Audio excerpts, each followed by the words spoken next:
First off, leaf lard comes from inside the hog near the kidneys, and back So fat here is you can see the outside. two pieces of fat side by side. This one is the back fat and this one is the leaf lard.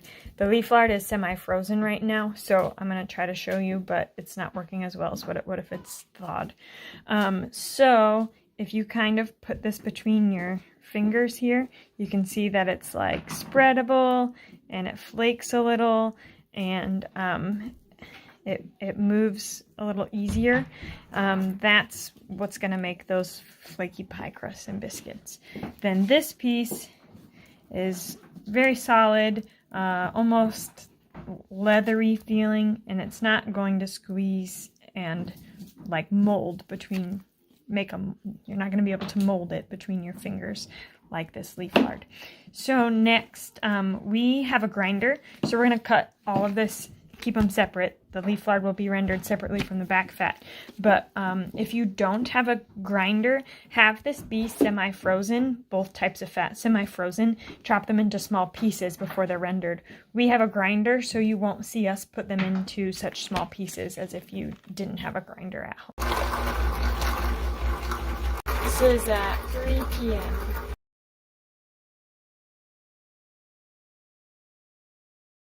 And this is what it looks like.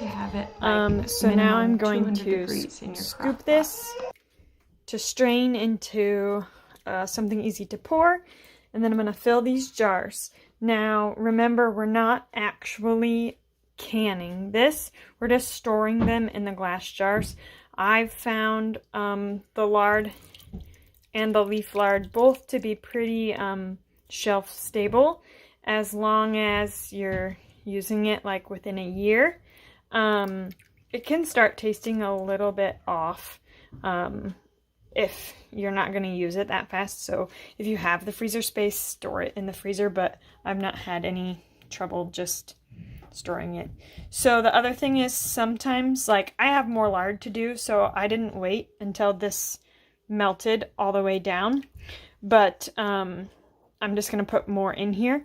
If you're butcher, or if you butchered yourself and you didn't like trim off the meat very well, you want to make sure that you're using a really fine strainer and maybe even a cheesecloth, because you don't want any little pieces of meat in your jar of your finished product, because that will cause it to go rancid faster, really fast.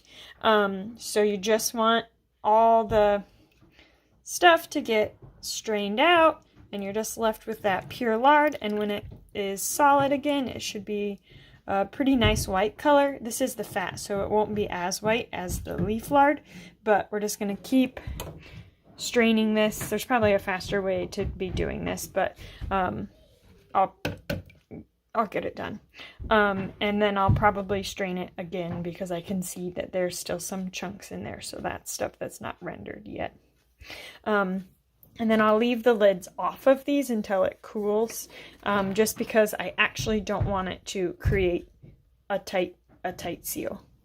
I'm not canning them, I'm just using the jars to store them. And I always try to use the wide mouth lids, because that makes it easy to like get wide mouth jars, make it easy to like scoop out.